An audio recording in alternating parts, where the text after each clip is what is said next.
بسم الله الرحمن الرحيم.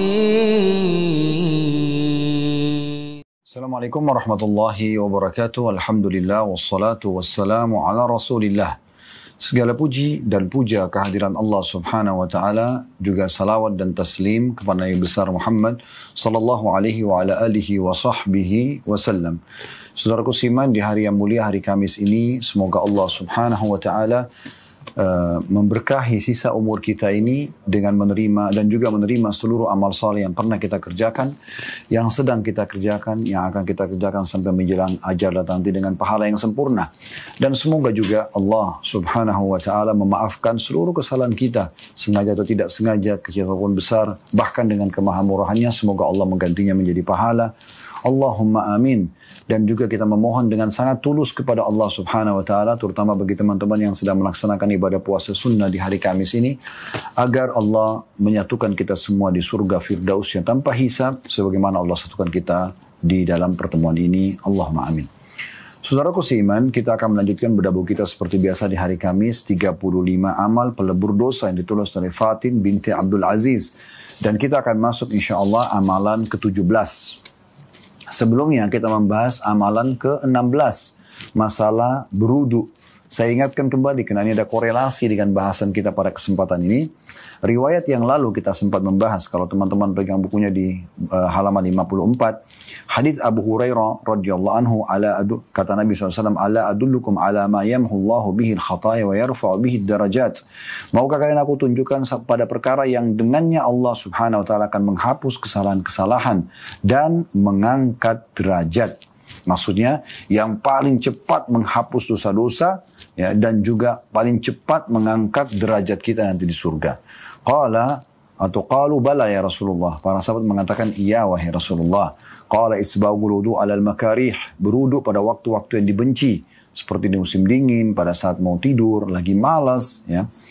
Wa kathratul khuta ilal masajid, dan juga banyaknya langkah menuju ke masjid, wa intidharus salati ba'da shalah, dan menunggu salat setelahnya. Fadzalikumur ribat.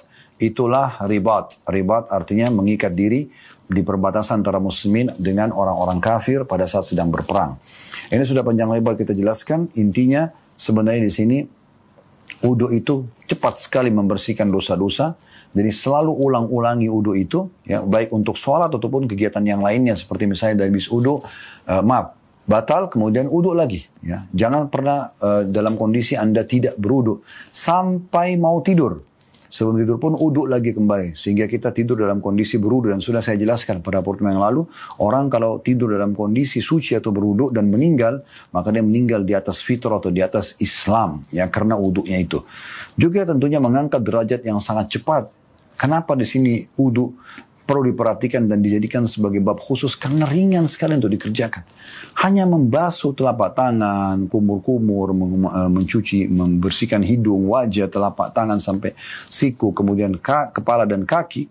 Maka semuanya, ya, insya Allah akan membersihkan dosa-dosa. Dan itu mudah sekali. Tidak akan mengambil waktu lebih dari 5 menit untuk berwudu misalnya. Begitu juga hadis yang selanjutnya. Dijelaskan bahwasanya secara rinci, lebih rinci di halaman 55, ya. Kata Nabi SAW, "Idza tawadda al-'abdu al-muslim fa ghasala wajhahu." Kalau seorang hamba muslim berwudu, baik untuk salat atau selain untuk salat, gitu kan. Kemudian dia membasuh wajahnya, kharaja min wajhihi kullu khati'atin nadhara ilaiha 'ainuhu ma'al ma'i aw ma akhir qatril ma'. Maka akan berjatuhan dosa-dosanya yang dilihat oleh matanya bersama dengan tetesan-tetesan air wudu yang jatuh. فَإِذَا غَسَلَ يَدَيْهِ خَرَجَ مِنْ يَدَيْهِ كُلُّ خَطِيئَةٍ كَانَ بَطَشَتْهَا يَدَاهُ مَعَ الْمَاءِ. Dan kalau seandainya dia mencuci tangannya, maka akan keluar dari tangannya itu, ya, semua dosa-dosa, ya, yang telah dijama oleh tangannya bersama dengan tetesan akhir wudu itu. Fa idza ghasala rijlaihi, kalau dia cuci kedua kakinya, kharajat kullu khati'atin mashatha rijlahu ma'al ma' aw ma akhiril qatril ma'. Dan kalau dia cuci kakinya, maka akan berjatuhan dosa-dosa yang telah dilangkai oleh kakinya bersama dengan tetesan air terakhir wudu tersebut, hatta yakhruja naqiyyan minadz-dzunub, sampai akhirnya dia keluar dalam kondisi selesai wudu itu dalam kondisi sudah tidak punya dosa lagi. Hadis ini riwayat Muslim. Ini yang kita panjang lebar paparkan pada saat itu, ya. Dan memang bahasan itu wudu secara umum. Uduk yang kita kerjakan untuk sholat kah, uduk yang kita kerjakan pada saat mau tidur kah, atau tadi misalnya batal uduk lagi, atau ada hadis yang menjelaskan tentang masalah orang kalau lagi emosi, kemudian dia wuduk, ya. Dianjurkan kalau dia berdiri, dia duduk. Kata Nabi SAW, kalau duduk masih emosi, dia baring. Kalau dia baring masih emosi, maka sebaiknya dia berwuduk karena wuduk akan menghilangkan emosi tersebut. Ya. Jadi banyak sekali manfaat dan perintah dalam wuduk ini. Nah, di bab sekarang yang kita akan bahas amal ke-17, ya, pelebur dosa dari 35 pelebur dosa ini. Berwuduk juga, tapi di sini dilanjutkan lalu melaksanakan sholat. Jadi akan mengerucut bahasan wuduk dengan sholatnya. Jadi wudu yang dihubungkan dengan mengerjakan sholat. Artinya setiap kali selesai wudu dia kerjakan sholat 2 rakaat. Biasa kita kenal dengan sholat sunnah wudu. Atau memang dia habis berwudu dia sholat wajib pada saat masuk waktu sholat wajib misalnya. Ya. Atau dia memilih sholat-sholat lainnya. Sholat tatawu misalnya, ya, dan seterusnya. Kita akan bahas di sini teman-teman sekalian di halaman 57 amalan ke-17 ini berwudu lalu melaksanakan sholat. Kata penulis dari Atha bin Yazid dari Khumran, ia berkata, saya melihat Utsman bin Affan radhiyallahu anhu berwudu, dia membasuh kedua tangannya 3 kali. Kemudian berkumur-kumur dan menghirup air ke hidung. Lalu membasuh wajahnya 3 kali. Kemudian membasuh tangan kanan sampai sikut 3 kali. Lalu tangan kiri sampai sikut 3 kali. Kemudian mengusap kepalanya. Kemudian membasuh kaki kanannya 3 kali. Lalu kaki kirinya 3 kali. Kemudian beliau berkata, saya melihat Rasulullah SAW berwuduk seperti wuduk saya ini. Lalu beliau bersabda, man tawadda wudu'i hadha thumma yusalli raka'ataini la yuhaddithu nafsahu fihima bisyai'in illa ghufira lahu ma taqaddam min dhanbi. Hadis ini diriwayatkan oleh Bukhari. Terjemahannya, kata Nabi SAW, barang siapa yang berwuduk seperti wuduk saya ini, lalu kemudian dia sholat 2 rakaat tanpa bicara pada dirinya sendiri, maksudnya dari wuduk langsung sholat, tidak ngobrol dulu, ngobrol apapun berhubungan dengan dirinya atau ngobrol sama orang lain, maka wuduk yang diikuti dengan langsung sholat itu akan mengampuni dosa-dosanya yang telah lalu. Dari riwayat yang kita bisa dengar ini, yang kita mengambil pelajaran bahwasanya pentingnya seseorang itu, ya, kalau dia melihat seseorang melakukan perbuatan baik, ya, dan mencontohkannya, mempraktikkan, lalu dia nanti kalau mengajar apa yang telah dia dapat ini, dia juga praktikkan seperti gurunya.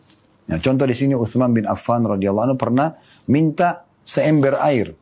Ya, kemudian dia berwudu, diperlihatkan kepada orang-orang semua di sekelilingnya, lalu dia sengaja memperlihatkan supaya orang-orang tahu bagaimana cara wudu ini. Dan ternyata itu karena dia memang pada saat pertama belajar tata cara wudu ini, melihat Nabi SAW melakukan hal yang sama, minta sebuah wadah, dan beliau membiarkan para sahabat ridwanullah alaihim menyaksikan bagaimana cara beliau wudu. Akhirnya Utsman mencontohkan itu. Nah, ini pelajaran luar biasa ini. Ya, sehingga selain teori juga kita belajar dari prakteknya. Makanya Utsman bin Affan membasuh kedua tangannya 3 kali, ya, seperti kita tahu telapak tangan 3 kali, ya, kemudian kumur-kumur dan menghirup air hidung sampai akhir, ya, tata cara wudu. Itu faedah pertama, bagaimana Utsman bin Affan mencontohkan dan pentingnya seseorang mencontohkan apa yang telah dipraktikkan oleh gurunya sehingga dia pun bisa menukil, ya, tata cara yang benar sebagaimana dia tersentuh dengan ajaran tata cara gurunya, dia pun mempraktikkan selama itu positif. Nah, itu yang dicontohkan oleh Utsman. Dan yang kedua, tata cara wudu yang benar. Nah, inilah yang disebutkan dalam riwayat ini, yaitu membasuh telapak tangan 3 kali sebagaimana kita tahu, dan ingat ada batas minimalnya teman-teman sekalian adalah pergelangan tangan. Dibasuh kanan dan kiri 3 kali sambil, ya, menyilat-nyilatkan antara jari jemari kita, ya, sehingga dipastikan semua sisi 2 telapak tangan ini terkena dengan air. Kemudian kumur-kumur, ya, maksimal, dan menghirup air ke hidung. Perhatikan terjemahan menghirup di sini, dan memang bahasa Arabnya istinsyak, memang menghirup, ya. Kemudian baru diistinthar, dikeluarkan dari hidung. Jadi dihirup dengan kuat dan dikeluarkan juga dengan kuat. Dihirup dengan tangan kanan, diambil 1 cakupan air, kemudian dimasukkan ke mulut dan sambil kumur-kumur, sisanya dihirup di hidung, kemudian dibuang dengan tangan kiri dengan kuat. Nah, hirup ini namanya istinsyak, dan dikeluarkan itu dengan kuat namanya istinthar, ya.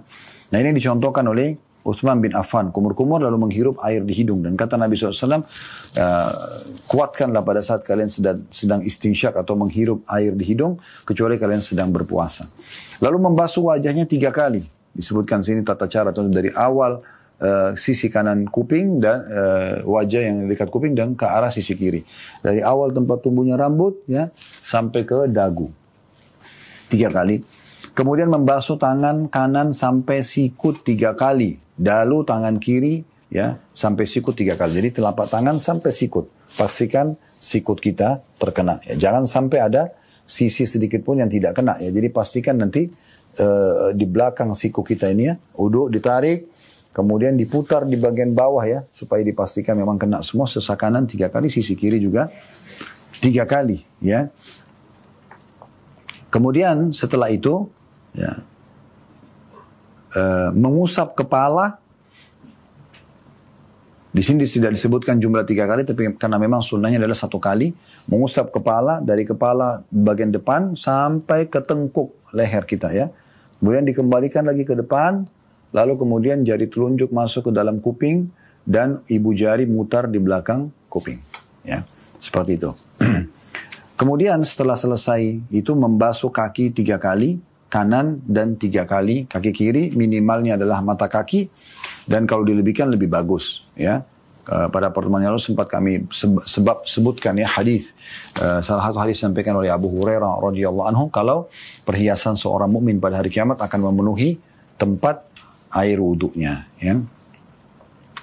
Lalu beliau bersabda sallallahu alaihi wasallam, Nabi bersabda kepada Uthman dan para sahabat ya, karena Uthman mengatakan saya melihat Rasulullah wuduk seperti ini dan berkata setelah itu bersabda, siapa yang wuduk ya seperti wuduk saya ini, mencontohi persis seperti ini gerakannya, jumlahnya ya.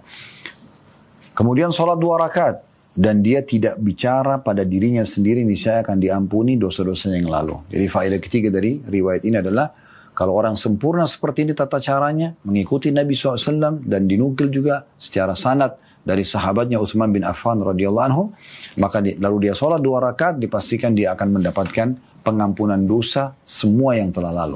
Jadi bukan cuma sehari 2 hari, tapi masa lalu dosanya dimaafkan. Ini luar biasa ya. Selanjutnya, penulis mengangkat lagi riwayat dari Abdullah bin Mas'ud radhiyallahu anhu, ia berkata, sesungguhnya ada seorang laki-laki mencium wanita dalam kurung bukan istrinya. Ya, ini perbuatan yang salah maksudnya. Lalu dia datang kepada Rasulullah sallallahu alaihi wasallam. Dia datang kepada Rasulullah sallallahu alaihi wasallam dan menceritakan kejadian tersebut. Ya. Artinya orang ini datang dan ketakutan dia karena dia telah mencium yang bukan halal bagi dia, maka dia takut ini dosa, ini gimana? Lalu dia datang dan mengeluh kepada Nabi SAW tentang kegelisahan dia terhadap pelanggaran ini. Maka Allah pun menurunkan firman-Nya dalam surah Hud ayat 114, wa aqimis sholata tarafain nahari wa zulafan minal lail innal hasanati yudhibnas sayyiat dzalika dzikra lidzakirin. Dan dirikanlah salat pada pagi dan petang dan pada sebagian permulaan malam. Sesungguhnya perbuatan-perbuatan baik itu menghapuskan dosa perbuatan-perbuatan yang buruk. Itulah peringatan bagi orang-orang yang ingat. Jadi laki-laki itu tadi berkata setelah mendengarkan firman Allah turun ini, wahai Rasulullah, apakah ayat ini diperuntukkan hanya untukku? Maka jawab Nabi SAW, bagi siapa saja dari umatku yang melakukannya. Diriwayatkan oleh Imam Bukhari. Di sini teman-teman sekalian dari hadis ini bukan berarti orang menggampang-gampangkan, oh cium-cium aja yang bukan halal gitu kan, bukan istri atau bukan suami, toh nanti dengan wudhu bisa dibersihkan dosanya. Bukan begitu pemahamannya. Tetapi kasusnya adalah kita perlu lihat di sini, sahabat ini menyesali perbuatannya. Dia sangat menyesal dengan perbuatannya, maka dia pun akhirnya ya diberikan berita gembira oleh Allah Subhanahu wa taala, dia boleh wudu, dia sholat dan dengan itu akan dibersihkan kesalahannya tadi. Nah, ini yang bisa diambil dari pelajaran kisah atau hadis riwayat Bukhari. Tapi saksi bahasan kita adalah di sini menggabungkan antara wudu dengan sholat. Selanjutnya diangkat oleh penulis ya, setelah riwayat tadi, hadis riwayat yang selanjutnya dari Abi Umamah radhiyallahu anhu, ia berkata, tatkala Rasulullah SAW duduk di masjid bersama kami, tiba-tiba seseorang datang dan berkata, wahai Rasulullah, saya telah melanggar hukum Allah, maka hukumlah saya. Kemudian Rasulullah SAW diam, lalu dia mengulangi perkataannya lagi, orang itu, wahai Rasulullah, saya telah melanggar hukum Allah, maka hukumlah saya. Tapi Rasulullah SAW masih mendiamkannya. Lalu didirikan sholat dan tak kala selesai ya, sholat tersebut, Abu Umamah berkata, lelaki tersebut mengikuti Rasulullah SAW dan saya pun mengikuti beliau agar tahu apa jawaban beliau kepada orang yang tadi minta agar dihukum. Maka dia pun berhasil mengikuti Rasulullah SAW, seorang itu, dan berkata, wahai Rasulullah, saya telah melanggar hukum Allah, maka hukumlah saya. Maka Rasulullah SAW menjawab, bukan kala engkau keluar dari rumahmu dalam keadaan sudah berwudu dan engkau memperbagus udukmu? Tadi kau untuk keluar rumah ini, mau datang ke masjid untuk sholat dan menyampaikan tentang kesalahanmu. Kau uduk gak? Dan sudah menyempurnakan udukmu? Ia menjawab, betul wahai Rasulullah. Maka beliau berkata, kemudian bukankah engkau sholat bersama kami? Maka orang itu mengatakan, iya ya Rasulullah. Dia menjawab, betul wahai Rasulullah. Maka kata Nabi SAW, Allah subhanahu wa ta'ala telah mengampuni dosamu. Hadis ini diriwayatkan oleh Bukhari. Nah, perlu digarisbawahi teman-teman sekalian, dimaksud dalam riwayat ini adalah dosa-dosa kecil. Dosa-dosa kecil, ya. Jadi bukan dosa besar, ya. Karena kalau dosa besar butuh taubat nasuha. Taubat yang tulus kepada Allah SWT dengan 3 syarat mutlak. Meninggalkan dosa itu seketika, menyesalinya, dan berjanji pada Allah tidak akan mengulanginya. Jadi 3 ini. Ya. Kalau dosa kecil, masuk dalam sabda Nabi SAW ini. Masuk dalam firman Allah SWT tadi, innal hasanat yudhibna sayyiat, dalam firman Allah surah Hud ayat 114, potongan ayat. Sesungguhnya semua amal baik akan menghilangkan dosa-dosa, maksudnya dosa-dosa kecil. Berapa kali mata kita dalam sehari melihat sesuatu yang salah misalnya, ya. Misal kita jalan dari rumah ke kantor, dari rumah ke pasar, dari rumah ke mall, dari rumah kemana lah tujuan kita misalnya, ke sekolah, ke kampus misal. Berapa banyak kita temukan di jalan wanita tidak berhijab misalnya. Bukankah itu kemungkaran? Kita harus pungkiri. Mungkin tidak sengaja mata kita melihat ke arahnya. Itu kan dosa. Karena memang tidak boleh melihat yang bukan mahram, sahabat tidak berhijab. Tapi kita tidak sengaja. Kita lihat, oh ya ini, 1, 2, 3, 4. Kita tidak tahu mana yang sudah menjadi dosa bagi kita.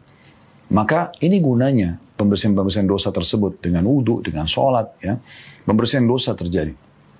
Berapa kali telinga kita mendengarkan perkataan-perkataan yang buruk, berapa kali lisan kita mengucapkan kata-kata yang buruk, berapa kali ya tangan kita menjamah yang buruk, kaki kita melangkah ke tempat yang buruk. Maka semua ini butuh pembersihan dosa. Semua ini kebaikan yang Allah Subhanahu wa taala berikan kepada kaum muslimin agar mereka nanti ya bertemu dengan Allah Subhanahu wa taala dalam kondisi dosa-dosanya sudah bersih, ya. Tapi sekali lagi teman-teman, saya titik beratkan, jangan pernah dijadikan ini sebagai alat permainan. Maksudnya, ya toh banyak sekali cara untuk membersihkan dosa-dosa. Sekarang buat aja, jangan digampangin. Jawaban para ulama beda ya antara orang yang baru melakukan dosa dengan orang yang sudah terlanjur melakukan dosa.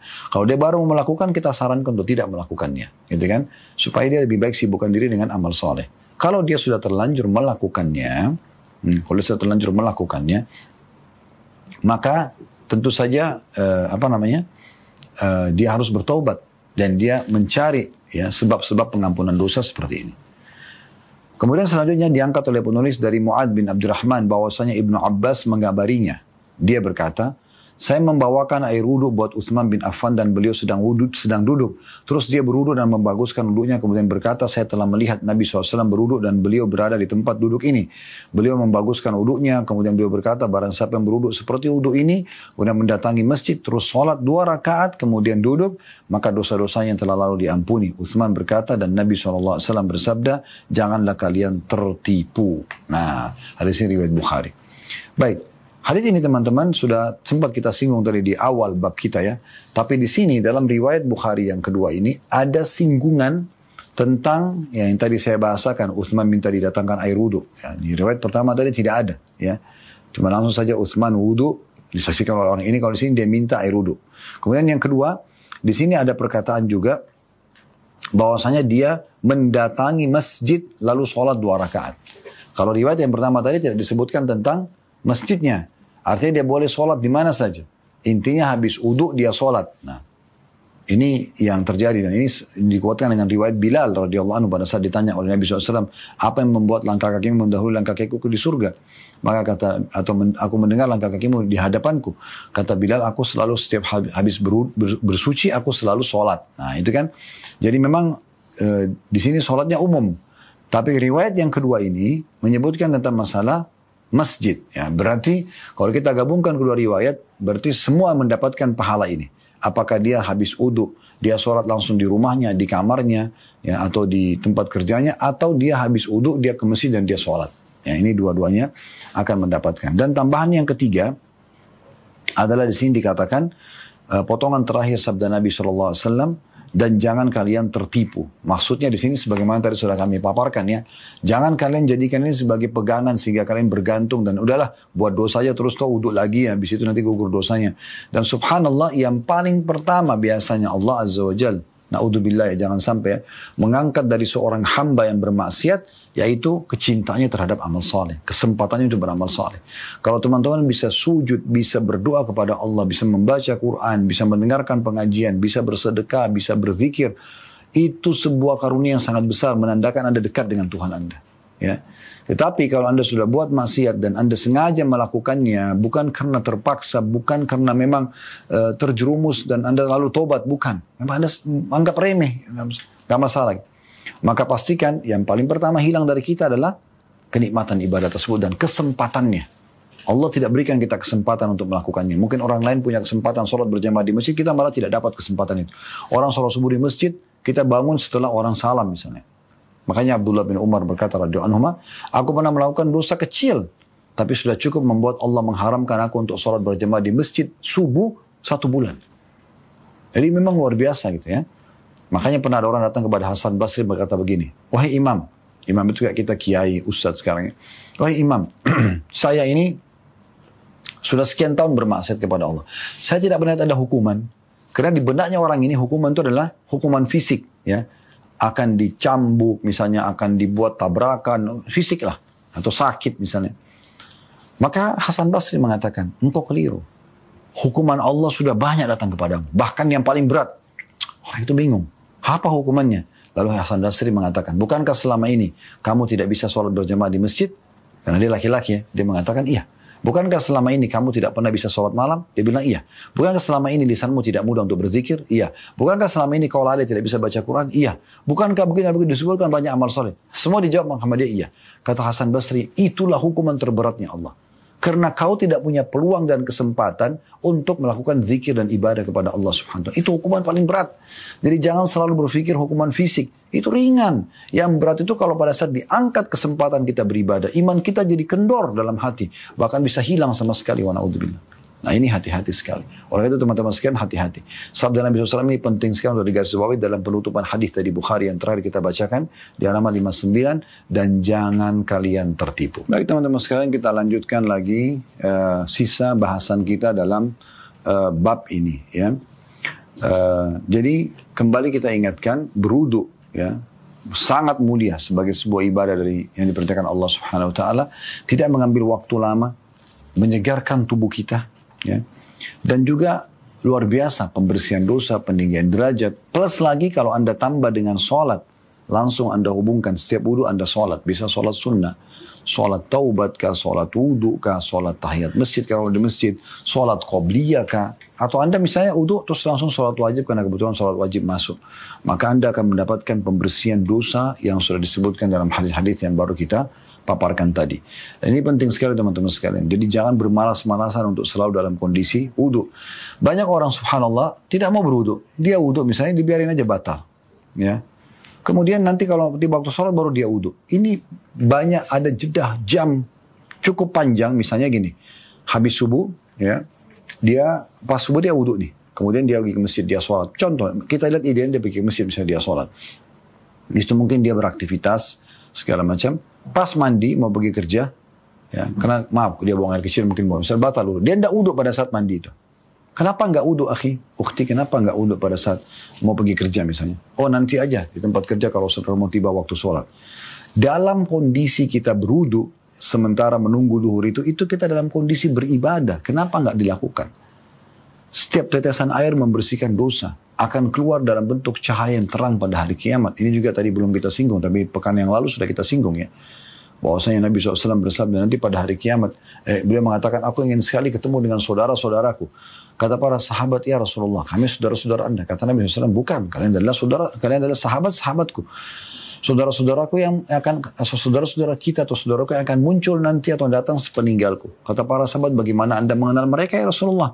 Sementara ketemunya kan nanti di padang mahsyar. Kita kan sama Nabi SAW ketemu di padang mahsyar nanti. Ya, pertama kali. Maka kata beliau, umatku akan dibangkitkan dari dari tempat uduk mereka akan memancarkan cahaya yang terang. Bukankah seseorang yang memiliki kuda yang di bagian kepalanya, bulu di bagian dahinya dan keempat kakinya, ya, berwarna putih, bisa membedakannya dibandingkan kalau kuda itu sedang berada di kuda-kuda hitam kelam atau yang gelap. Maka kata para sahabat, tentu kata Nabi SAW, begitu umat akan datang pada hari kiamat nanti. Jadi sangat menonjol wudu ini pada hari kiamat. Lalu kenapa tidak dilakukan? Apa masalahnya? Kalau jawabannya cuma malas, ini nanti kita akan menyesal dengan jawaban malas itu. Kenapa enggak wudu? Malas. Kenapa enggak baca Quran? Malas. Kenapa enggak zikir? Malas. Kenapa enggak sedekah? Malas. Kenapa enggak silaturahmi keluarga? Malas. Kenapa enggak hadir majelis ilmu? Malas. Ini nanti menyesal kita dengan ini. Hanya karena malas. Apa malas itu? Bagian yang dilarang dalam agama. Bahkan Nabi SAW berlindung dari sifat malas. Wa'udzubika minal kasal, kata Nabi SAW. Aku berlindung dari sifat malas. Gak boleh. Apalagi malas dalam ibadah. Kita harus selalu semangat, ya, memohon kepada Allah SWT. Selalu ulangi. Allahumma inni ala dzikrika wa syukrika wa husni ibadatik. Ya Allah, ya, mudahkanlah aku. Tolonglah aku. Ala dzikrika, selalu berzikir kepadamu. Wa syukrika, bersyukur kepadamu. Wa husni ibadatik. Dan memperindah ibadah untukmu. Jadi seperti itu memang, ya, perintahnya.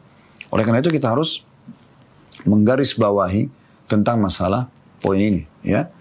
Jadi minta tolong kepada Allah Subhanahu wa taala agar terbiasa untuk melakukan amal saleh, ya.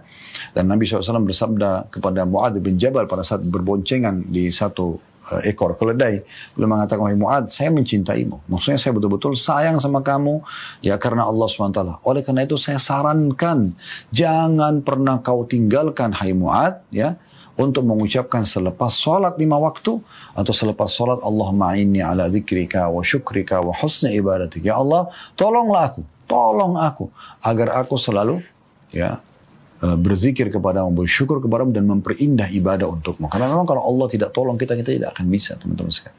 Jadi kalau ada orang di antara kita, sekali lagi tadi saya ulangi apa yang saya ucapkan sebelum jeda iklan tadi, ya. Kalau kita dimudahkan oleh Allah SWT untuk melakukan ibadah, maka berarti Allah, ya, menginginkan kebaikan buat kita. Baik, kita tutup teman-teman sekalian dengan apa yang ditulis di lembaran terakhir oleh penulis ini. Beliau coba menekankan kembali potongan sabda Nabi SAW, dan jangan kalian tertipu. Ya. Beliau mengatakan, Imam Ibnu Hajar Al-Asqalani, ya, dalam syarah Sahih Bukhari berkata tentang sabda Nabi SAW, jangan kalian tertipu, mempunyai 4 pengertian. Yaitu yang pertama, janganlah beranggapan bahwa semua dosa terampuni dengan sekedar sholat. Karena sholat yang bisa mengampuni dosa adalah sholat yang diterima. Dan tidak ada seorang pun yang mengetahui apakah sholatnya diterima atau tidak. Jadi jangan tunggangi ini. Kemudian mengatakan, oh gampang kok tadi. Wudu, sholat, ya udah diampuni dosanya. Enggak, jangan seperti itu. Ya. Jadi tetap saja kita optimis Allah akan kasih. Tapi jangan bergantung, jangan tertipu. Tertipu sini maksudnya apa? Dia bilang, tadi kan saya sudah sholat sama wudu. Sudah bersih dosa saya buat dosa aja lagi. Nah itu namanya tertipu. Jadi jangan tertipu dengan itu. Karena akan didapatkan pengampunan dosa kalau diterima wudu, diterima sholatnya. Nah, gitu. Yang kedua, dosa yang dapat dihapus dengan sholat hanya dosa-dosa kecil. Nah, ya, ini tadi sudah kita titik beratkan, kan. Maka janganlah kalian terlena lalu melakukan dosa besar dengan hanya berdasar bahwa seluruh dosa bisa dihapus dengan sholat. Karena hal ini khusus untuk dosa-dosa kecil. Nah, ini penting. Tadi sudah kita jelaskan. Dosa-dosa kecil saja. Yang ketiga, jadi tadi saya bilang, maaf saya ulangi lagi, dosa besar wajib taubat nasuha, ya. Ingat syaratnya, meninggalkan dosa itu seketika. Lagi gosip, lagi apalah, zina, lagi bohong, lagi apa, tinggalkan. Yang kedua, sesali. Yang ketiga, ya, janji sama Allah tidak mengulanginya. Ini pendapat Imam Nawawi rahimahullah. Sebagian ulama tambahkan dengan yang keempat, sibukkan diri dengan amal saleh. Ya, sibukkan diri dengan amal soleh. Karena kita kalau sudah taubat dan kita tidak sibukkan diri dengan amal soleh, maka dikhawatirkan terjerumus lagi dengan pelanggaran yang sama, ya gitu. Orang bisa selamat dari pelanggaran-pelanggaran ini di saat apa? Di saat dia sibuk dengan amal soleh. Kalau Anda sibuk dari amal soleh ke amal soleh yang lain, otomatis, ya, secara otomatis Anda akan jauh dari dosa-dosa tersebut. Kemudian yang ketiga, makna daripada potongan sabda Nabi SAW, jangan tertipu, jangan sering melakukan dosa kecil. Ya. Karena dosa kecil kalau dilakukan terus-menerus akan menjadi dosa besar yang tidak bisa dihapus dengan hal-hal di atas. Nah ini poin penting ya. Ada dalam beberapa riwayat Nabi SAW diingatkan masalah itu. Perumpamaan dosa-dosa kecil itu seperti satu kaum yang sedang turun di satu lembah. Kemudian mereka butuh api unggun. Lalu pemimpin kafilah meminta seluruh anggota yang ada pada saat itu yang hadir dari kafilah itu untuk memungut ranting-ranting kecil. Maka mereka pun memungut ranting-ranting dan setelah dikumpulkan ternyata menjadi banyak dan bisa melahirkan api yang besar. Nah itulah ibarat dosa-dosa kecil yang terus saja dirawat ya. Khawatirnya nanti wa na'udzubillah menjadi api yang besar. Oleh karena itu jangan dianggap remeh. Nah di sini tertipu adalah jangan uduk ternyata bersihin dosa-dosa kecil. Oke lah, dosa-dosa besar, dosa kecil. Berarti rutinkan aja dosa kecil, toh uduk gugur lagi. Enggak, jangan dianggap remeh seperti itu. Jangan tertipu. Kalau kita bisa tidak lakukan dosa, kenapa tidak kita lakukan? Jangan buat dosa, gitu kan? Semaksimal mungkin yang kita mampu. Kalau kita terjerumus, oke, ya udah dosa kecil bisa dibersihkan dengan ini. Tapi selama kita bisa dilakukan, maka lebih baik. Yang keempat, ini hanya khusus bagi orang-orang yang taat. Adapun orang-orang yang bergelimang dosa tidak mendapatkannya. Kata beliau, wallahu a'lam. Maksudnya adalah ini adalah orang yang menyadari kesalahannya. Bukan menganggap remehnya. Nah ini penting. Ya. Bukan menganggap remeh. Karena orang yang menganggap remeh, itu hanya akan ya, menjadikan wudhu dan sholat ini bahan permainan. Padahal sebenarnya dia ibadah. Ya. Jadi ini akan didapatkan oleh orang yang taat. Memang dia wudhu, dia nyesali perbuatannya. Seperti tadi sahabat yang mencium seorang wanita. Seperti sahabat yang tadi minta dihukum oleh Allah, oleh Nabi SAW karena dia melakukan dosa. Dan mereka lakukan bukan dosa besar ya, dosa kecil. Ya. Lalu Nabi SAW mengatakan karena orang-orang ini merasa menyesal, ya, ternyata sudah dibersihkan dosanya dengan wudhu dan sholat mereka. Nah ini yang kita garis bawahi. Berarti memang teman-teman sekalian, ini akan diberikan bagi orang yang menyesali perbuatannya. Dan subhanallah dengan hikmah Allah subhanahu wa ta'ala, semua orang yang berbuat dosa, ya, selama ada iman dalam hatinya walaupun seperti biji sawi saja, pasti akan ada penyesalan. Dan ada perasaan gelisah di saat kita berbuat dosa. Nah kegelisahan ini menandakan dia perbuatan salah. Dan kegelisahan ini akan membawa kita menyesali perbuatan tersebut. Dan kita tidak ingin mengulanginya. Ini sebenarnya sinyal keimanan. Anda harus bersyukur kepada Allah SWT. Bayangkan teman-teman, kalau kita na'udzubillah buat dosa dan tidak ada perasaan bersalah. Membunuh, memerkosa, na'udzubillah mencuri, apa saja, menggibah orang, tidak merasa dosa. Maka kan dia terus menjadi seorang kriminal tanda kutip di mata Allah Subhanahu wa taala. Ini bahaya sekali. Di mata manusia aja kalau dia sudah ulang-ulangi maka bisa mendatangkan hukuman. Apalagi kalau di mata sang pencipta Allah Subhanahu wa taala. Ingat, Allah itu memang Raufur Rahim. Rahmanur Rahim, Allah itu maha pengasih, maha baik, maha lembut, iya. Tapi satu itu bagi orang-orang yang patuh. Dan orang yang buat salah tapi dia merasa bersalah, dia ingin kembali kepada Allah SWT. Tapi Allah syadidul iqab, berat hukumannya. Bagi siapa? Bagi para orang yang menghalalkan itu. Perbuatan, seakan-akan, nggak apa-apa. Gitu. Orang semua terus dosa. Kata Nabi SAW, kullu ibn Adam khatta'un. Semua anak Adam pasti berbuat dosa. Tapi sebaik-baik mereka kata Nabi SAW, wa khairu hatta'ina tawwabun. Sebaik-baik orang yang berdosa adalah orang yang bertaubat, gitu kan? Jadi memang ini hanya diberikan kepada orang-orang yang patuh, orang yang taat, yang menyesali perbuatannya. Kalau orang tetap aja bergelimang, bahkan ada orang subhanallah lebih parah, saudaraku seiman. Dia buat dosa dianggap remeh, dia ajak orang lain. Ini salah satu tanda-tanda dia menganggap remeh dosa itu. Kenapa? Karena dia ngajak orang, udah nggak apa-apa ikut aja, saya juga buat kok. Dia kirimkan ke teman-temannya di grupnya link-link jorok, dosa. Tidak cukup dirinya sendiri buat, dia kasih orang lain juga melakukan. Ini menandakan memang dia tidak menyesali itu. Ya. Maka orang seperti ini tidak ada manfaatnya bagi dia. Walaupun dia uduk tidak bisa membersihkannya karena memang dia tidak menyesali. Dia tidak mau menyesali, dia juga bukan melakukan itu dalam bentuk ketaatan. Ya. Maka ini berbeda. Ini Allah Alam yang dititik beratkan oleh penulis di sini. Ya. Terakhir teman-teman sering kita berdoa kepada Allah SWT. Semoga Allah SWT selalu menjaga kita di atas ketentraman, kebahagiaan, kenikmatan yang tidak pernah terputus. Dan Allah berikan kita yang terbaik semasa dunia dan juga di akhirat nanti. Allah selamatkan kita dari segala fitnah, segala permasalahan dalam hidup, dan akhirnya juga Allah subhanahu wa ta'ala menyempurnakan nikmatnya dengan kita dimasukkan ke dalam surga firdausnya tanpa hisab. Amin. Saya ajak teman-teman untuk selalu mendukung channel dakwah kita ini agar Anda juga punya andil dalam pahala bersama dengan tim kami. Baik itu dengan misalnya di YouTube dengan subscribe, like, dan juga loncengnya, serta memberikan komen positif. Teman-teman di Instagram, di YouTube, di Facebook, Instagram, Facebook, di YouTube bisa dengan follow misalnya. Dan sebarluaskan, ambil di Instagram kami misalnya flyer tentang pengajian atau jadwal live ya, misalnya kalau online.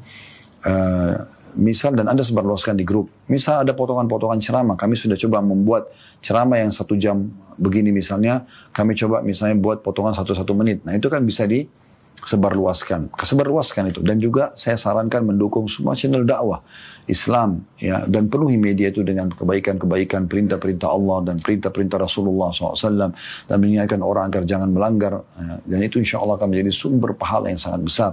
Teman-teman sekalian, kita tidak pernah tahu potongan ceramah mana, kata-kata yang mana yang kita ucapkan atau kita share atau kita sebarluaskan yang menjadi penyebab orang dapat hidayah. Berapa banyak orang dapat hidayah dan berubah hanya karena sebuah cuplikan yang kita kirim misalnya. Maka jangan haramkan diri kita dari ini.